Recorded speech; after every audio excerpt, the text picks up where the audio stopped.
नमस्कार साथियों, natural motivation में आप सभी का स्वागत है। आज मैं सुनाने जा रही हूँ एक और प्यारी सी और बहुत ही प्रेरणादायक कहानी जिसका शीर्षक है बुद्धि की जीत, जो इस प्रकार है। चारों ओर पहाड़ियाँ ही पहाड़ियाँ और वे भी घने जंगलों से ढकी हुई। पहाड़ियों की तलहटी में एक बहुत बड़ा बरगद का पेड़ था। उस पेड़ पर तरह तरह के रंग बिरंगे पक्षी रहा करते थे। उसमें कई बैया के जोड़े भी रहा करते थे। तेज गर्मी जब पड़ रही थी तब सभी लोग बहुत परेशान थे। बैया के जोड़ों ने देखा कि बरसात आने वाली है और हमें उससे बचना चाहिए। गर्मी के दिनों में तो हम बड़े आराम से खुले में इस पेड़ पर रह लिए, लेकिन बारिश के दिनों में क्या करेंगे? क्यों ना हम अपने लिए घोंसले बनाते हैं। और इस प्रकार सारे पक्षी और बैया के जोड़े वहाँ उस पेड़ पर घोंसले बनाने लगे। तभी कहीं से उछलता कूदता हुआ एक बंदर उस पेड़ पर आ बैठा। बैयाओं को घोंसला बनाते देख वे बंदर को बड़ा आश्चर्य हुआ। उसने पूछा एक बैया से कि तुम लोग ये क्या कर रहे हो? तब एक बैया बोली, बंदर मामा, बरसात आने वाली है ना, और उससे बचने के लिए हम सब घोंसले बना रहे हैं। तो जब भी बारिश आएगी तो हम अपने घोंसलों में बैठ जाएंगे। इससे हम बारिश से बच जाएंगे और हम सब सुरक्षित रहेंगे। क्यों ना तुम भी अपना एक घोंसला बना लो बंदर मामा, ऐसा एक भैया ने बोला। बंदर थोड़ी देर तो चुप रहा और फिर बोला, चुप रह नादान। बंदर ने भैया को डराते हुए बोला, मैंने कभी घोंसला नहीं बनाया है और ना मैं कभी बनाऊंगा। मैं घोंसला नहीं बनाता। बंदर की गुस्से से और घुड़की से वो छोटी सी बैया सहम गई। कहती भी क्या बेचारी, वहाँ से उड़कर चली गई और अपने काम में लग गई। कुछ दिनों बाद बहुत मूसलाधार बारिश होने लगी। बिजली चमकी, बादल गरजे और एक भयावह मौसम हो गया। काले काले बादलों से दिन भी अंधेरा छा गया। पानी बरसने लगा तो रुकने का नाम नहीं ले रहा था। ऐसे में पानी से भीगता, कूदता, फादता, ठिठुरता ठिठुरता वह बंदर उसी पेड़ पर जा बैठा। पेड़ पर बहुत शांति थी। सभी पक्षी अपने अपने घोंसलों में दुबक कर बैठे हुए थे। कभी कभी किसी घोंसले से चिड़ियों के बच्चे की ची ची की आवाज़ें सुनाई दे रही थी। बच्चों का चहचहाना सुनकर बंदर ने सोचा, ओ, इसका मतलब ये सभी घोंसलों में दुबक कर बैठे हैं और मैं अकेला भीग रहा हूँ। बस फिर क्या था। बंदर इस डाल से उस डाल पर कूद फाद करता हुआ घोंसलों को तोड़ने लगा।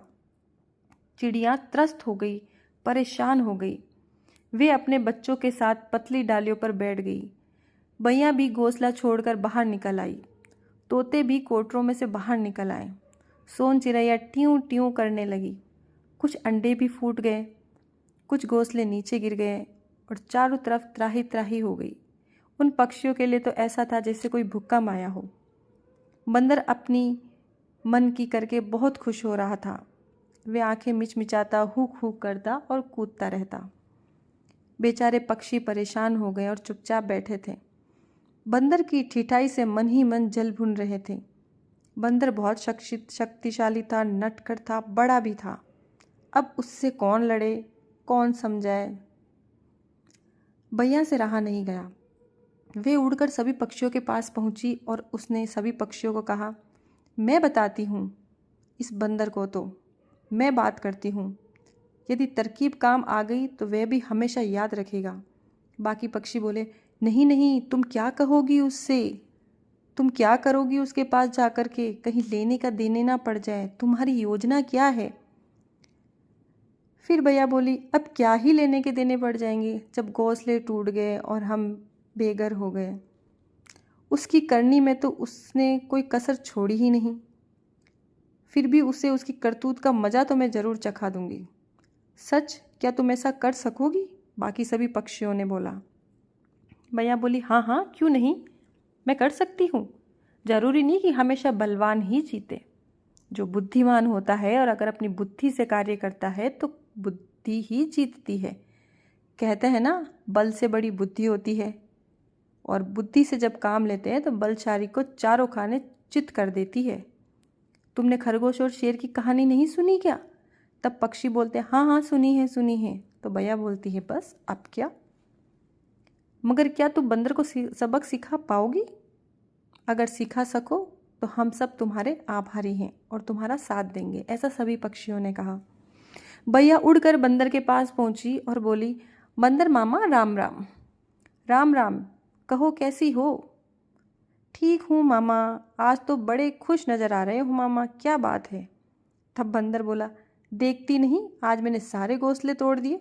मैं ठंड में ठिठुरता रहूं और ये सब पक्षी घोंसलों में बैठकर मौज करें, ये तो मैं नहीं होने दूंगा। बिल्कुल ठीक किया मामा तुमने, ऐसा बैया बोली। पर वहाँ बड़ा सा घोंसला तो ज्यों के त्यों ही रह गया। तब बंदर बोला, हाँ ये तो छूट गया। ठहर, मैं उसे भी अभी तोड़ कर आता हूँ, गिरा कर आता हूँ। थोड़ी देर बाद बंदर उस बड़े से घोंसले के पास जाता है और उसे तोड़ता है और उसके चिल्लाने की आवाज़ शुरू हो जाती है। तब सभी पक्षी समझ गए कि बैया की तरकीब काम कर गई और वह कहने लगा, बंदर को बैया ने अच्छा सबक सिखाया। उस पेड़ पर एक बड़ा सा मधुमक्खी का छत्ता था और उस मूर्ख बंदर को ये नहीं पता था कि वो एक मधुमक्खी का बड़ा सा छत्ता है। वो अपने घमंड में सारे घोंसले तोड़कर बैठा रहा। जब बैया ने उसे जाके बोला कि एक और घोंसला रह गया है, बाकी सब तो घोंसले तोड़ दिए, तो उस बलवान लेकिन बुद्धिहीन बंदर ने दिमाग नहीं लगाया और वो सीधा ही जाके उस मधुमक्खी के छत्ते पर आक्रमण कर देता है, उसे हिला देता है, उसे छेड़ देता है।